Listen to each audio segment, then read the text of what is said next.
એક બીજી તમને વાત કરું,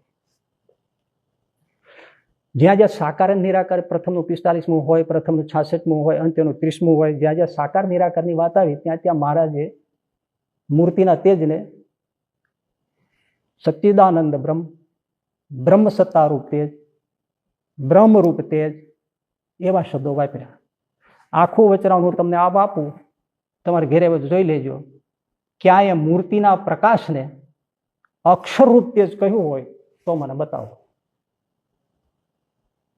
નિરાકાર મૂર્તિનો તેજ વ્યાપક છે જે એને સચ્ચિદાનંદ શબ્દ વાપરે, અક્ષર બ્રહ્મ શબ્દ ન વાપરે. અક્ષર બ્રહ્મ અલગ તત્વ છે, મૂર્તિના તેજથી અલગ છે. એટલે વ્યાપકપણે મૂર્તિનું તેજ છે સાકાર નિરાકારમાં સમજાવે ત્યારે એને અક્ષર બ્રહ્મ ક્યારેય કીધું નથી, અક્ષર રૂપે નથી કીધું, અક્ષરી નથી કીધું. સમજાય? ધ્યાનમાં આવ્યું? ક્યાંય નથી કીધું, કહેવાય પણ નહીં.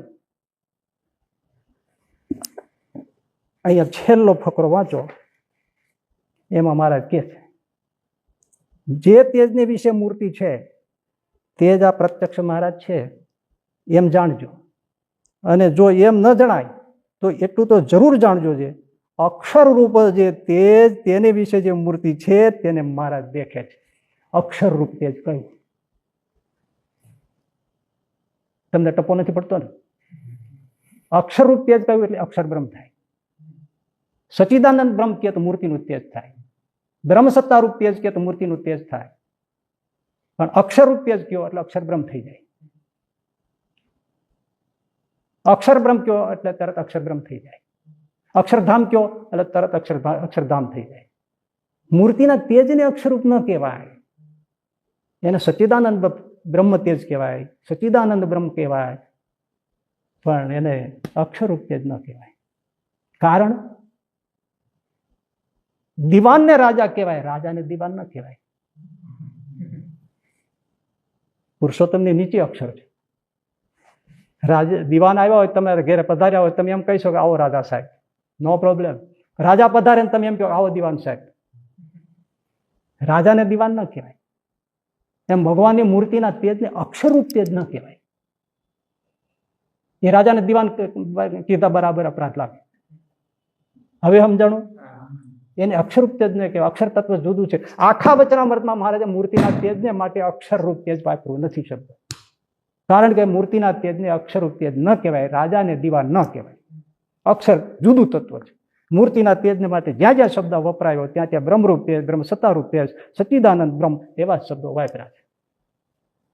એટલે સિદ્ધ થતું નથી મધ્યના 13માં કે આમાં મૂર્તિના તેજને અક્ષરધામ કહ્યું છે.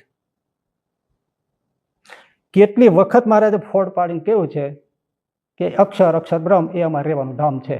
સીધે સીધું અનેક વાર કીધું છે. આ ગૂંચળો કાઢવાની કઈ જરૂર પણ આમને કાઢ્યો છે. સીધું જ છે, પાને વાંચો, સીધું ચટ છે. અને આમાં સિદ્ધ થતું નથી. બે મેં તમને આપ્યું. મૂર્તિનું તેજ એ અક્ષરધામ નથી. અક્ષરબ્રહ્મ અલગ તત્વ છે. એટલે તો તમે હાવ સીધી સાદી રીતે પ્રથમનું 21મું વાંચો એટલે તમને ફળ દઈને થઈ જાય. મહારાજ એમાં તરત કીધું કે અક્ષરના બે રૂપ છે, એક નિરાકાર, એક રસ તેજ જેને ચિદાકાશ કહીએ, બ્રહ્મમોલ કહીએ, અને બીજે રૂપે ભગવાનની સેવામાં પુરુષોત્તમ. સમજાઈ ગયું? ફળ દઈને હવે જોજો ગુલ્લી મારે સાહેબ સમજાવવાની ટિપ્પણીમાં પ્રથમના 21માં ત્યાં તો એમ કીધું કે એક બે રૂપ છે અક્ષરના, એક સેવામાં છે અને એક ધામ રૂપે છે, મહોળ રૂપે, ચિદાકાશ રૂપે લખ્યું. આમણે ઓલા અક્ષરના મૂળને ધક્કો માર્યો. એટલે બે રૂપ કેમ કરે છે તમે જોઈજો. તેજ રૂપ જે અક્ષરધામ છે એ તેજ રૂપે અંતર્યામીપણે મૂળ અક્ષર જે નીચે છે એમાં પ્રવેશ કરે છે. તેજ રૂપે અંતર્યામી રૂપે એમાં પ્રવેશ કર્યો એટલે મૂળ અક્ષર છે એ અક્ષરધામ તેજ રૂપ છે, એનું બીજું રૂપ કહેવાય. જો તમને દાંત આવ્યા ને તરત આમાં પ્રવેશ કર્યો એટલે જે મૂળ અક્ષર છે એ એનું બીજું રૂપ કહેવાય. એટલે એને અહીંયા ધામ રૂપે કહ્યું છે. બાકી ધામ તો અક્ષરધામ તેજ એ જ છે. આ ઊભું કહેવું પડ્યું કે નહીં? જો તમે આટલું છો તો તમે સમજી ગયા કે આને બીજું ધામ ઊભું કરવું પડ્યું. તેજ રૂપે વ્યાપક જે મૂર્તિનું તેજ અક્ષરધામ ઠરાવ્યું એ ધામરૂપ તેજરૂપ જે અક્ષરધામ એ તેજે કરીને અંતર્યામીપણે મૂળ અક્ષરમાં પ્રવેશ કરે છે, એટલા માટે અહીંયા એને ધામ રૂપે કહ્યું છે. એ જે મૂળ અક્ષર છે એ 21માં નથી, આગળ પાછળ લખ્યું, આટલું બોલ્યું એમાં છે. એ મૂળ પુરુષને પ્રેરણા કરે છે અને મૂળ પુરુષ માયા સાથે જોડાય છે, એ તો વચનાત્મા આવે છે, અને ત્યાંથી સૃષ્ટિની ઉત્પત્તિ થાય છે. એટલે આ જે મૂળ અક્ષર તેજે કરીને બીજું રૂપ અક્ષરધામનું થયું, એને આવી રીતે સૃષ્ટિ પ્રક્રિયામાં જોડાય છે, માટે એને સેવામાં છે એમ કહ્યું છે. પણ પુરુષોત્તમની પાસે હજુરની સેવા નથી કહી. લો કરો વાત. આ બેયનો ફોડ પાડ્યો એમણે. હજુરની સેવા નથી, સૃષ્ટિ ઉત્પત્તિ કરે છે એટલા માટે મૂળ અક્ષરને સેવા છે એમ કહ્યું છે. આ શ્રીજી મહારાજ વચનાત્મા એમ કહે છે કે એ ધામ રૂપે મૂળ અક્ષર ભગવાન પુરુષોત્તમની સેવામાં રહે છે. ભલે ઉતર્યા કોઈ આ થયું. હવે પ્રથમ 63મું જુઓ, એમાં મહારાજ શું બોલે છે. એટલું સરસ આમાં અક્ષરધામનું વર્ણન અને કોણ અક્ષર છે બધું સમજાય જાય. 21માં સમજાઈ જાય, આ પ્રથમના 63માં સમજાઈ જાય. ઘણી જગ્યાએ સ્પષ્ટતા છે જ, પણ આ જુઓ.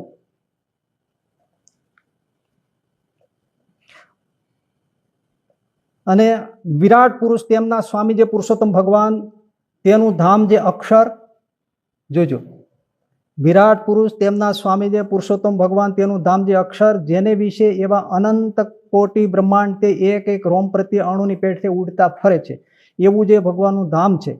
અને તે ધામને વિશે પુરુષોત્તમ ભગવાન પોતે દિવ્ય રૂપે કરીને સદા બિરાજમાન છે. વચ્ચે આ બધું આનાથી પર છે, બધું કહેતા જાય. અને એ સર્વેનું કારણ અક્ષર બ્રહ્મ છે. વચ્ચે બધા તત્વો ગણાવ્યા. અને એ સર્વેનું કારણ અક્ષર બ્રહ્મ છે. અને તે અક્ષર તે પુરુષોત્તમ ભગવાનનું ધામ છે. અને એ અક્ષરની સંકોચ અને વિકાસ અવસ્થા નથી. બે બતાવી દીધા. ટિપ્પણીમાં શું લખે કે જે ધામરૂપ તેજ મૂર્તિના તેજરૂપ જે ધામ છે એ અન્વયપણે કરીને જે નીચે મૂળ અક્ષર છે એમાં પ્રવેશ કરવાનું પાત્ર હોવાથી, પુરુષોત્તમને અન્વયપણે રહેવાનું પાત્ર હોવાથી, પુરુષોત્તમ ભગવાનને મૂળ અક્ષર અન્વયપણે એમાં ભગવાન આવે એટલે રહેવા માટેનું પાત્ર, પુરુષોત્તમને અન્વયપણે રહેવાનું પાત્ર મૂળ અક્ષર હોવાથી અહીંયા એને ધામ રૂપે કહ્યું છે. બાકી ધામ તો તે જ મૂર્તિનું છે એ જ છે. હવે આપણે તો ગમે તેને ગમે ત્યાં ગોઠવી દઈએ તો ક્યાં વાંધો. આજ કહું ને, આજ એમને લેસન રહ્યું છે આખા વચનામતમાં. આને અહીં ગોઠવવાનું, અહીંયા ગોઠવવાનું, આને અહીં ગોઠવવાનું. એક કોણી મારીને એક બટન ઊંધું દીધું, બધું ભૂરો. ફક્ત ચિંતામણીમાં તમે 5 ભેદ લખ્યા છે, જીવ ઈશ્વરમાં એને ચોખ્ખું લીધું છે. આ અક્ષર છે એ આવું છે, પુરુષોત્તમ ભગવાનને રહેવાનું ધામ છે. સત્સંગી જીવનમાં લખ્યું છે, હરિલીલા કલ્પતરમાં લખ્યું છે, સત્સંગી ભૂષણમાં લખ્યું છે, દરેક ગ્રંથોમાં લખ્યું છે. અને એ જ શ્રીજી મહારાજ સમજાવે છે. તો કે તો અન્વયપણે રહેવાનું પાત્ર હોવાથી અહીંયા એને ધામ રૂપે કહ્યું છે. છે નહીં, છે તો તે જ રૂપ મૂર્તિ, એ જ ધામ ગણવાનું છે નહીં. હવે એ તો ભાઈ કેવી રીતે મેળ પડે, કોણ માને. અને એનાથી તમને એક સરસ કહું, એ તો કદાચ તમને ઇઝીલી સમજાઈ જાય છે કે ન મનાય. એમાં તમારે કંઈ બહુ લેસન નહીં કરવું પડે. પ્રથમનું 71મું વચનામૃત.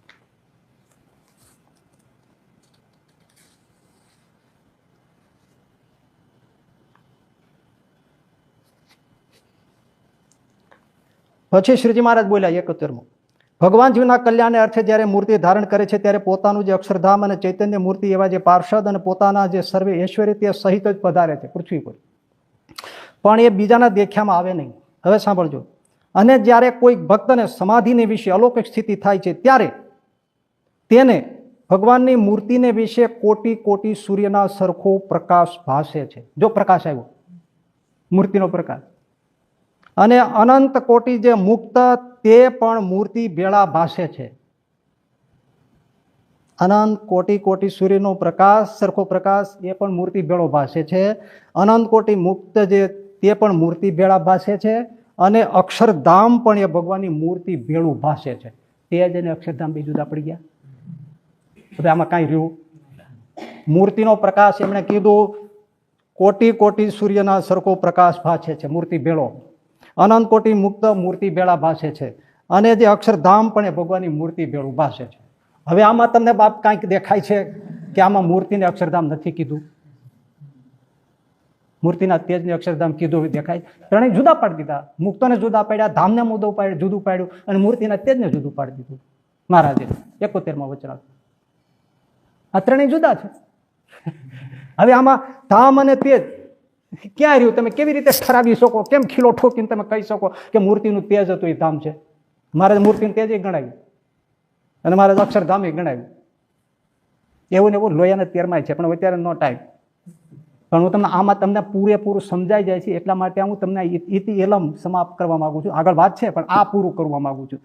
આની ટિપ્પણીમાં શું લખે છે રહસ્યાર્થ ભાષ્યમાં સાંભળજો કે ભગવાન પુરુષોત્તમની મૂર્તિ એમનું જે તેજ, એમાંનું એક કિરણ, એનો જે પ્રકાશ, એને અહીંયા કોટી કોટી સૂર્યનો કયો છે પ્રકાશ, અને જે સમગ્ર તેજ છે એને અક્ષરધામ કહ્યું છે.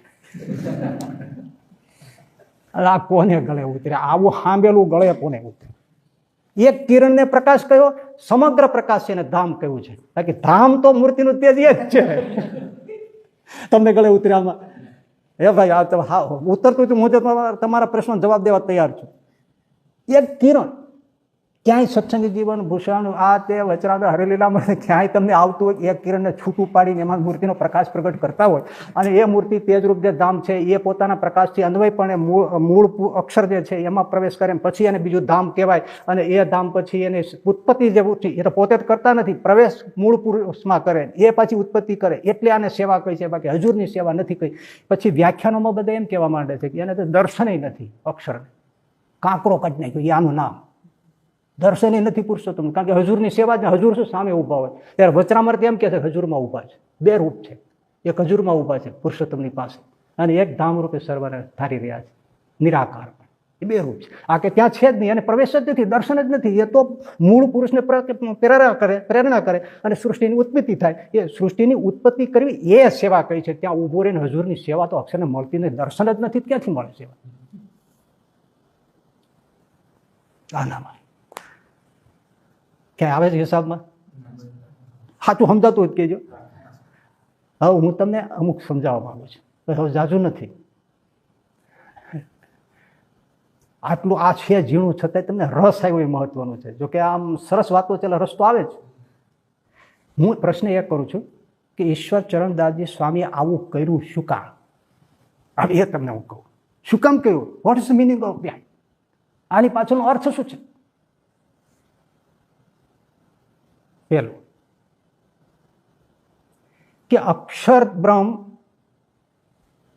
એ અક્ષરધામ એ પુરુષોત્તમને ધારે એ કેવી રીતે યોગ્ય કહેવાય? પુરુષોત્તમ નારાયણ એને ધારણ અક્ષર બ્રહ્મ કરે, સમ્રાટ પુરુષોત્તમ એ ધારે તો પોતે પોતાના તેજથી પોતાને ધારે. અક્ષર બ્રહ્મ એ શું એને ધારે? કોઈ બીજો એને ધારે? સમજાય છે? તો મહાસમર્થ મૂર્તિ, એનાથી કોઈ નહીં. એ પોતે પોતાના મૂર્તિના તેજથી અક્ષરધામ રૂપ થાય અને પોતે અનંત કોટી મુક્તોને પોતાને ધારણ કરે. બીજા અક્ષર બ્રહ્મ એને શું ધારણ કરતા? તંબુરો ધારણ કરે એટલે કાઢી નાખ્યું.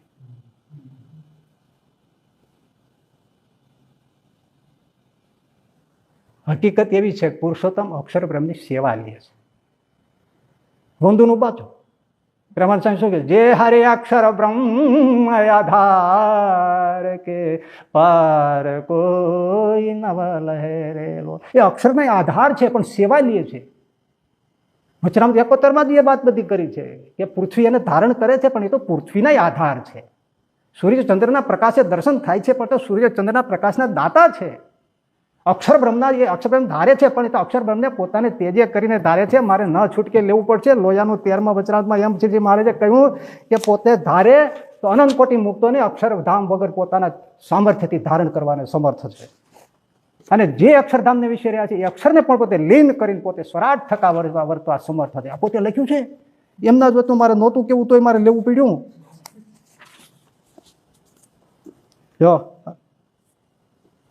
અને જે અક્ષરધામને વિશે પોતે રહ્યા છે તે અક્ષરને પણ લીન કરીને પોતે સ્વરાટ થકા એકલા જ વિરાજમાન રહે અને પોતાને મનમાં આવે તો અક્ષરધામ વિના પણ અનંત કોટી મુક્તને પોતાને ઐશ્વર્ય કરીને ધારવાને પણ સમર્થ છે.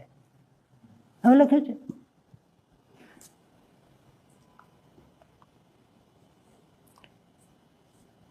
અને એમ લખ્યું, અને તે જો પોતાની ઈચ્છામાં આવે તો એ અક્ષરધામને વિશે રહ્યા જે મુક્ત તે સર્વને પોતાના તેજને વિશે લીન કરીને પોતે એક વિરાજમાન રહે. અક્ષરધામને વિશે રહ્યા છે એને પોતાના તેજમાં, અહીંયા તેજ અને અક્ષરધામ જુદા પાડી દીધું. આ બધું એ લોયાના 13માં છે. જે અક્ષરધામમાં મુક્તો રહ્યા છે એને પણ જો ધારે તો એ પોતાના તેજમાં મુક્તો લીન કરીને સ્વરાટ થકા વિરાજમાન રહે. કીધું લોયામાં. હવે કઈ બાકી રહ્યું? જે હરી અક્ષર બ્રહ્મ આધાર પાર કોઈ નવરી સેવા લે છે, તો અહીંયા આવે તો આપણી છે ત્યારે અક્ષરધામમાં બિરાજમાન છે તો સેવા લે જ છે. તો આપણી સેવા લેતા અક્ષરધામની શું કામ ના લે? તો આપણે એમ કે આપણા ઘરમાં કેમ આવ્યા? આપણું માટીનું ઘર એને શું ધારે? તો શું એને પાડી નાખવું? માટીનું ઘર છે તો આમાં પાડી નાખવું, એને એમ અક્ષરમાં પાડી નાખવાનું. શું કામ ધારે? તો ધારે તો પુરુષોત્તમની પોતાની ઈચ્છાની વાત છે. આપણે કંઈક તમે એને એમાં ન રહેતા, એ એમ થોડું માને કાંઈ પુરુષોત્તમ આપણું. અને સાહેબ આ બાબતમાં એમને નડતું હતું હજી, એટલે આધાર બાબતમાં. એટલે પ્રથમનો 64મો પોણું વચરામત ફેરવી નાખ્યું. કારણ કે હું પહેલા તમને બીજી વાત કહું, તમને અને વિદ્વાનોને રસ આવશે, અને વિદ્વાનોને કદાચ આ મગજમાં હશે કે નહીં મને નથી ખબર. 64મો વચનામૃત પ્રથમનો શરીરનું છે, સ્વામી સેવક ભાવનું છે. તેજને અને મૂર્તિને સેવક પણ ન બને. તો મૂર્તિના તેજને તમે એના સ્વામીની સેવામાં સેવક કેમ કહ્યું? એને જુદા ન પાડી. હું પહેલાં બોલ્યો હતો, એને મૂર્તિની તેજ એની સેવા કરે છે એમ કેમ કહેવાય? દીવાનું તેજ છે, દીવાની સેવા કરે છે. શું કરે છે? વચરામાં તો હેડિંગ જ છે સ્વામી સેવક ભાવનું. એ એમને સિદ્ધ નથી થતું કોઈ રીતે. શરીરી ભાવ જો સાહેબ બહુ ગઠણ વાત છે. આપણો વિશિષ્ટાદ્વૈત મત સિદ્ધાંત છે રામાનુજનો. એ સિદ્ધાંત જ એવો છે કે જળ અને ચેતન એ બધા ભગવાન પુરુષોત્તમનું શરીર છે. આપણું શરીર છે, આપણો આ દેહ છે, એમાં આપણે જીવ રહ્યો છે. એ જીવ છે એનું આ શરીર છે, આ દેખાય શરીર છે, એટલે જીવ છે એને શરીરી કહેવાય. અંગ, આ આંગળી છે એ મારું અંગ છે, પણ હું એ એનું અંગી છું. અંગને ધારણ કરવું છે એને અંગી કહેવાય. શરીરને ધારણ કેવા કરે એને શરીરી કહેવાય. એમ જીવનું દેહ એ શરીર કહેવાય અને જીવને શરીરી કહેવાય. એમ જળ ચેતન જે બધું છે, પથ્થર આદિ તે બધું જળ પદાર્થો છે, પૃથ્વી આદિ જળ પદાર્થો છે, અને બધા જીવો છે, બીજા ઈશ્વરો દેવો ચૈતન્યો જે છે એ ચેતન કહેવાય. એ બધા જળ ચેતન છે, એ બધા ભગવાન પુરુષોત્તમ એની અંદર રહ્યા છે, માટે એનું શરીર શરીરી છે. આ શરીર છે અને પેલા શરીરી છે. જેવી રીતે આ દેહ છે એ આપણા જીવનું શરીર કહેવાય અને જીવ છે એ દેહનું શરીરી કહેવાય. એવી રીતે જળ ચેતન આખી બધી અનંત કોટી જે સૃષ્ટિ છે એ શરીર છે અને પુરુષોત્તમ નારાયણ એના શરીરી છે. આ વિશિષ્ટાદ્વૈત મત સિદ્ધાંત સાદી રીતે મેં કહ્યું, જળ ચેતન છે એ શરીર છે અને પુરુષોત્તમ ભગવાન એ એના શરીરી છે. આ વિશિષ્ટાદ્વૈત સિદ્ધાંત છે.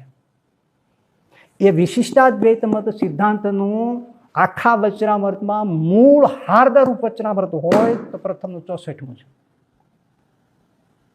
સ્પષ્ટપણે વિશિષ્ટાદ્વૈત મત સિદ્ધાંત આ તો આપણો છે, વચનામૃત શિક્ષાપત્રીમાં લખ્યું છે, અમારો મત વિશિષ્ટાદ્વૈત છે.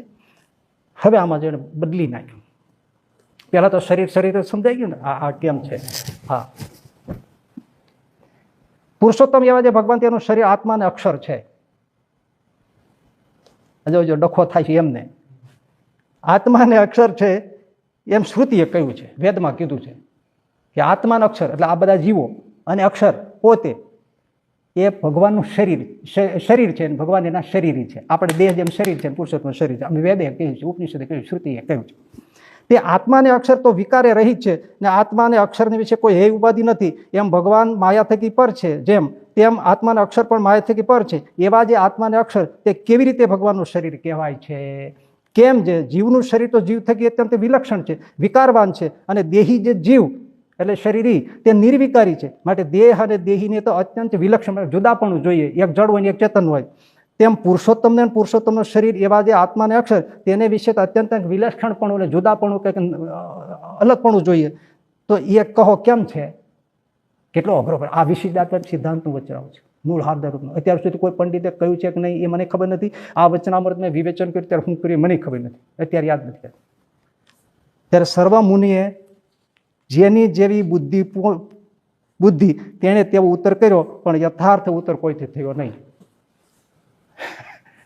એક તો જુઓ એ વખતે વિદ્વાનો કે આમાં હળ ઉચતી નથી, સમજાય છે ને. હવે આપણે આને ગોથા મારીએ તો સમજાય. એ મોટા વિદ્વાનો નિત્યાનંદ સ્વામી બધા બેઠા હોય કે તમે કહો છો હળ નથી ઉચતી, અને આપણે બેઠા બેઠા નીચે આમ સુધારા કરીને પછી કંઈક અમને સમજાઈ ગયું. એ બાપ રેવા દો ને.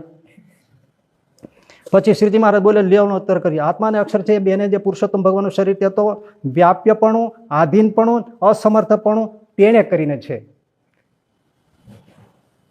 આ લોટું છે તો એને પ્રવેશ કરવો હોય તો એને વ્યાપવા માટે કંઈક તો જોઈએ ને. અગ્નિ છે આમાં વ્યાપે, તો એ આમાં વ્યાપ્ય છે એટલે વ્યાપ્યપણું એમાં વ્યાપી શકાય છે.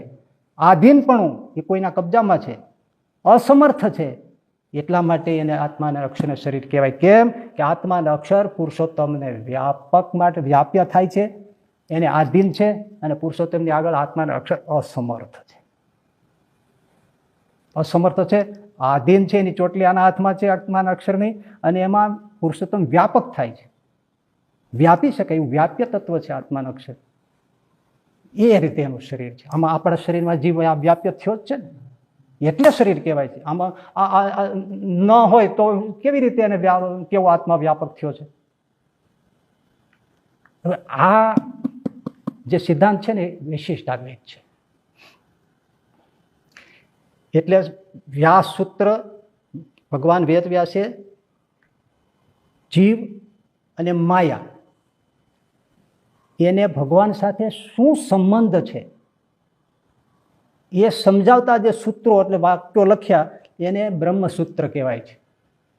આ જીવને, જગતને, જીવને માયાને ભગવાન સાથે શું સંબંધ છે, કઈ રીતે આ બધી સૃષ્ટિ થઈ, કયા સંબંધથી થઈ, એને સમજાવતા વ્યાસજીએ જે સૂત્રો લખ્યા એને બ્રહ્મસૂત્ર કહેવાય છે. બીજું નામ વ્યાસ સૂત્ર કહેવાય છે, અને રામાનુજ સંપ્રદાયમાં એને શારીરિક સૂત્ર કહેવાય છે. કારણ કે શરીરને સંબંધી સમજાવે છે કે આત્માના અક્ષર આ બધું છે, માયા પણ એનું શરીર છે ભગવાનનું. ભગવાન એની અંદર વ્યાપક થાય છે, શરીર છે, જીવમાં વ્યાપક થાય છે, અક્ષરમાં વ્યાપક થાય છે, એટલે એના શરીર છે. એટલે સૂત્રનું નામ રામાનુજ સંપ્રદાયમાં શારીરિક સૂત્ર કહેવાય છે. શરીરનો ભાવ સમજાવે છે. આ બચાવના નામે શરીરી છે. એટલે એ શરીરી સંબંધ સમજાવે છે. દેહ શરીર છે, જીવ શરીરી છે, એમ જીવની સાથે માયાની સાથે ભગવાનનો આવો સંબંધ છે. એ સૂત્રો વ્યાસજી એ સૂત્રો દ્વારા સમજાવે છે. માટે આ સૂત્રોને શારીરિક સૂત્ર કહે છે રામાનુજ સંપ્રદાયમાં. શિક્ષાપત્રીનામ 101.00 શ્લોકમાં શ્રીજી મહારાજે કહ્યું, શારીરિકાણામ ભગવદ્ ગીતાયાહ અવ્યગમ્યતામ રામાનુજાચાર્ય કૃતમ ભાષ્યમ આધ્યાત્મિકમ મમ. ત્યાં શારીરિક સૂત્ર નામ વાપર્યું શ્રીજી મહારાજે. એ જે શારીરિક સૂત્રો છે એનું જે રામાનુજાચાર્ય ભાષ્ય કર્યું એને અમારું અધ્યાત્મ શાસ્ત્ર જાણ. શરીર સંબંધ સમજાયું. હવે એ આ વ્યાપ્યપણું, આધીનપણું અને અસમર્થપણું, વ્યાપ્યપણું, આધીનપણું એ સ્વામી સેવક ભાવ કોઈ રીતે આ અક્ષરધામને તેજમાં ઘટાવીને પછી કોઈ રીતે આવતો રાખા વચનમાં ગોથા મારવા પડ્યા. એટલે આ બધું પોણું વચનાત કાઢી નાખ્યું. અને એના શબ્દો જ્યોત, સૂર્ય અને સૂર્યનો પ્રકાશ, ને વરુણ ને વરુણનો જળ, ને અગ્નિ ને અગ્નિનો પ્રકાશ, એવા શબ્દો મૂકીને વચનાત પૂરું કરી દીધું. થોડા પાછના બધા શબ્દો નાખી દીધા. બાકી એને અનુકૂળ આવતું નહોતું. સ્વામી સેવક ભાવ કોઈ રીતે સિદ્ધ થતો નહોતો. વ્યાપ્ય પણ વ્યાપવા માટે કાંઈક સામે તો અલગ તત્વ જોઈએ. મૂર્તિનો તેજ તો બધ છે, તો તેજમાં બીજી રીતે કઈ રીતે વ્યાપે? વ્યાપ્યા માટે બીજું તત્વ જોઈએ. એ કાઢી નાખ્યું સાહેબ. આખા રામાનુજાચાર્યએ જે વિશિષ્ટાદ્વૈત સિદ્ધાંત એને શ્રીજી મહારાજે કે અમારો વિશિષ્ટાદ્વૈત સિદ્ધાંત છે એને મૂળમાં જ કુહાડો માર્યો, આખું વચનાત ઉડાડી દીધું. આને કહેવાય સિદ્ધાંત ઘાત. હવે એમનો જે પુસ્તક છપાય ત્યાં શું લખે, સિદ્ધાંત નિષ્ઠ એવા ઈશ્વર ચરણદાસજી સ્વામી. આમાં ક્યાં સિદ્ધાંત નિષ્ઠ રહ્યા?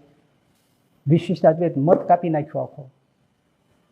અને ત્યાં બધે લખે તો ધામને, તેજરૂપ ધામને અને મૂર્તિને તો સ્વામી સેવક ભાવ ઘટે નહીં, આધાર ને આધેય ભાવ ઘટે. મહારાજ આ એ ઘટાવે છે અને એ જુદો બતાવે છે, કારણ કે એને આ વચન ફેરફાર કર્યો ને એ એને ત્યાં રેફરન્સ તરીકે બધે મૂકવામાં કામ આવે છે, એટલા માટે બદલી નાખ્યું કે જળ છે વરુણની મૂર્તિના આધારે છે, એવી રીતે એમને જે તેજનું ધામ છે એ મૂર્તિના આધારે છે એવું સિદ્ધ કરવા માટે એને વરુણનું અને સૂર્યનો દ્રષ્ટાંત મૂકી દીધું. એમાં પછી નડ્યું નહીં કાંઈ સ્વામી સેવક ભાવની બીજી કાંઈ માથાકૂટ કરવાની. સમજે છે ને? એ તો સુધારો કરી નાખ્યો. આવી રીતે કાપ કૂપ કરી કુહાડો ચલાવી અને પોતાનો મત સ્થાપન કરવો, એને મહારાજે અંત્યના વચનામૃતમાં શું કીધું છે તમે વાંચી લેજો. માધવી સંપ્રદાયનો બ્રાહ્મણ આવ્યો એટલે મહારાજ સીધો એને ઉપાડ્યો કે તમે એમ કહો છો મહાપ્રલય થાય ત્યારે વૃંદાવન નાશ નથી પામતું, મહાપ્રલયમાં પણ વૃંદાવન નાશ નથી થતું, તો તમે એમને વ્યાસજીના વચનનું કોઈ પ્રમાણ બતાવો. એમ કહી મહારાજે એકાદશ સ્કંદ દ્વાદશ સ્કંદ ભાગવતનું પુસ્તક મગાવીને એની પ્રલય 4 પ્રકારની પ્રલયની કથા સંભળાવી. આમાં કયો મહાપ્રલય થાય ત્યારે પ્રકૃતિમાંથી થયું તે સર્વનાશ પામી જાય છે મહાપ્રલયમાં, તો મહાપ્રલયમાં તમારું વૃંદાવન કેમ રહે છે એ મને સમજાવો. અને સાંભળો, મહારાજ કે વ્યાસજીથી કોઈ મોટા આચાર્ય નથી, વ્યાસજીની આ વચન એમને પ્રતીતિ છે અને વ્યાસજીએ સર્વ વેદ ઉપનિષદ ઇતિહાસ એનો સાર ગ્રહણ કરીને મહાભારત ગ્રંથ લખ્યો છે, માટે એનું વચન કઈ પ્રમાણ આપો. જેવું મહાભારત આખો ઇતિહાસ છે મહાભારત એ એટલું પ્રમાણ નથી, ગીતા પ્રમાણ છે, એનું કઈ પ્રમાણ આપો તો અમે માનશું, બાકી અમે નહીં માનીએ.